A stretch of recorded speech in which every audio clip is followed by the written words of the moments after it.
இந்த 2026ஆம் ஆண்டில் யாரெல்லாம் கவனமாக இன்சூரன்ஸ் இந்த மாதிரியான விஷயங்கள்லாம் வந்து போட்டு வச்சுக்கணும் சார்? இப்போ இன்சூரன்ஸ் பற்றி கேட்டிருக்கீங்க. மொத்தம் 5 ராசியை பற்றி நான் பேச போகிறேன். அந்த இன்சூரன்ஸ் பற்றி சொல்கிறதுக்கு முன்னாடி ஒரு விஷயத்தை சொல்லிட்டு போகிறேன். சொன்னால் போனால் தப்பிச்சிருவானா ஓடிடுவானா அப்படின்னு கேட்குறதுக்கு மாதிரி இந்த இன்சூரன்ஸ் ஒரு 5 ராசிக்கு தேவைப்படுது. அதில் குறிப்பாக பார்த்தீங்கன்னா இதில் இன்சூரன்ஸை ஒரு வகையாக பிரிக்கலாம். ஹெல்த் இன்சூரன்ஸ், டேர்ம் இன்சூரன்ஸுங்கிறது, அப்புறம் ஹவுஸ் இன்சூரன்ஸ் வண்டி வாகனத்துக்கு, குறிப்பாக ட்ராவல் இன்சூரன்ஸ். இப்போ எல்லாமே கவர் பண்ணிடுவோமே. முதல்ல நான் பேச போகிறது பார்த்திங்கன்னா இந்த மேச ராசி. இந்த மேச ராசி பார்த்திங்கன்னா இவங்களுக்கு 7.5 சனியின் தாக்கம் இருந்து கொண்டிருக்கிறது எல்லாத்துக்கும் தெரியும். உங்கள் ராசிக்கு 4ஆம் இடத்தில் குரு பகவான் வேறு சஞ்சாரம் செய்கிறார். 11ல் ராகு. முதல்ல இவங்க ஹெல்த் இன்சூரன்ஸில் டேர்ம் இன்சூரன்ஸ் கம்பல்சரி போட்டாகணும்.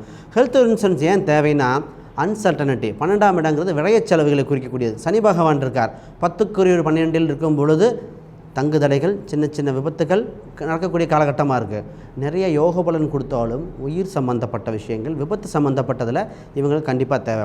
இந்த ராசிக்கு ஒரு யோகம் இருக்குது. இன்சூரன்ஸு, எல்ஐசி, ஃபிக்ஸ்டு டெபாசிட் எதுவுமே யோகமாக இருக்கும். அப்போ இவங்க இன்சூரன்ஸ் போட்டால் இவங்களுக்கு லாபகரமாக இருக்கிற காலகட்டத்தில் போட்டுக்காங்க. ஆயுள் காப்பீடு திட்டங்கள் சொல்லுவாங்க, அது நிச்சயமாக பயனுள்ளதாக இருக்குது.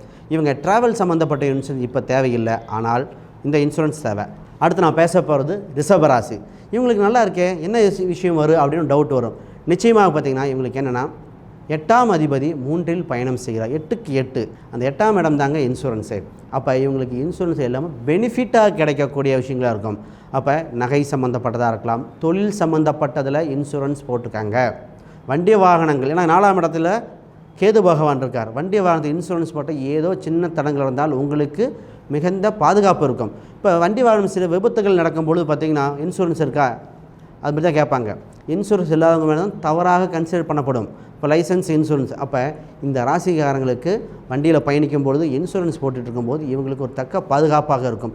இதில் இவங்களுக்கு ஃபிக்ஸ்டு டெபாசிட் இன்சூரன்ஸிலிருந்து லாபங்கள் பணங்களாக வருகிற அம்சம் உண்டு. இவங்க போட்ட டெபாசிட் பண்ண பணத்தை கூட எடுத்து யூட்டிலைஸ் பண்ணக்கூடிய அம்சம் இருக்குது. அப்போ இவங்களுக்கு லாபகரமான இன்சூரன்ஸாக இருக்கிறனால நிச்சயமாக பயன்படுத்திக்காங்க.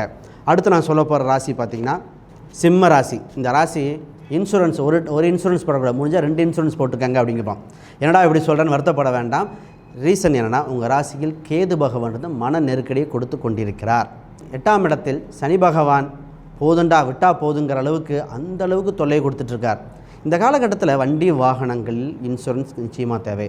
குடும்ப விரைய செலவுகள் எண்ணிலடங்காக இருக்குது. குறிப்பாக ஒரு குறிப்பிட்ட பெரிய தொகை வரும்போது கடன் வாங்க நேரிடும். அதனால் ஹெல்த் இன்சூரன்ஸ் போட்டுக்காங்க. பொதுவாகவே இந்த ராசிக்கு பார்த்திங்கன்னா டேர்ம் இன்சூரன்ஸ் மேலே ஒரு விருப்பம் ஏதோ ஒரு வகையில் வரும், போட்டுக்கலாமா அதாக இருக்குமா. ஒரு குறிப்பிட்ட வயதுடைய ஆண் பெண்கள் அனைவருக்கும் ஒரு பயம் வருகின்ற காலகட்டமாக இருக்குது. அப்போ இந்த இன்சூரன்ஸ் நிச்சயமாக தேவை. வண்டி வாகனம், டேர்ம் இன்சூரன்ஸ். இந்த ராசிக்கு இன்னொரு இன்சூரன்ஸ் கேட்டால் கேட்பாங்க, சார் திருமணத்துக்கு இன்சூரன்ஸ் போடலாமா, ஏன்னா அவ்வளோ குடும்பத்தில் பிரச்சனை இருக்குது. காதலில் இன்சூரன்ஸ் கிடைக்குமா, ஏன்னா அவ்வளோ பிரச்சனை அனுபவிக்கிறாங்க. குடும்ப உறவுகள் சம்மந்தப்பட்டதில் அவ்வளோ ப்ராப்ளம் இருக்குது. பட் அதில் பார்த்துக்கங்க, அதுக்கு இந்த இன்சூரன்ஸ் இது இல்லை. அடுத்து நான் பேச போகிறது பார்த்திங்கன்னா கன்னி. அதாவது கடன் பட்டா நெஞ்சம் போல் கலங்கினால் இலங்கை வேந்தன்பாங்க. இவங்க படாத கடன் இல்லை, படாத கஷ்டம் இல்லை. எப்போ தாங்க எங்களுக்கு விடிவு காலம் வரும் அப்படி இந்த நேரத்தில் தெரிஞ்சு தெரியாமல் தொழிலில் ஏதோ ஒரு லாசஸ் வந்தால் தாங்கக்கூடிய மனப்பக்குவம் இல்லை.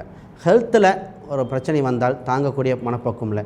இத்தனை நாளாக குரு பகவான் உங்களுக்கு 4ஆம் இடத்துலேருந்து வண்டி வாகனத்தை காப்பாற்றிட்டு இருந்தாருங்க.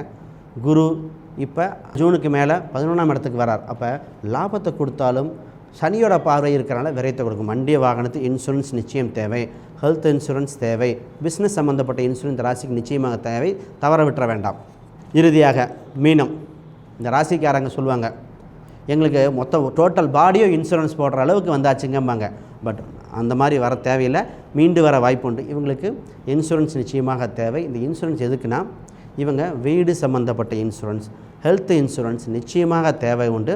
இவங்க பயணம் செய்யக்கூடியது ஒரு பொருளை மற்ற இடத்துக்கு மாற்றும் பொழுது இன்சூரன்ஸ் போட்டுக்கோங்க.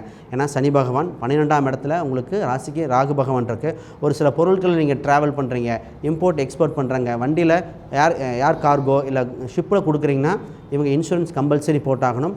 நிறைய தொழிலதிபருக்கு நான் இந்த இது ரெஃபர் பண்ணியிருக்கேன். நிச்சயமாக இன்சூரன்ஸை தவற விட்டுறாதீங்க. பொருள் சம்மந்தப்பட்டதுக்கு இந்த ராசி நிச்சயமாக தேவை. ரொம்பவே சிறப்பாக இந்த 2026ஆம் ஆண்டில் எந்த ராசிக்காரங்களுக்கு எப்படி இருக்க போகுது அப்படின்னு சொல்லி இந்த செக்மெண்ட்டை பார்த்தோம். இந்த செக்மெண்ட் ரொம்பவே இன்ட்ரெஸ்டிங்காக இருந்தது.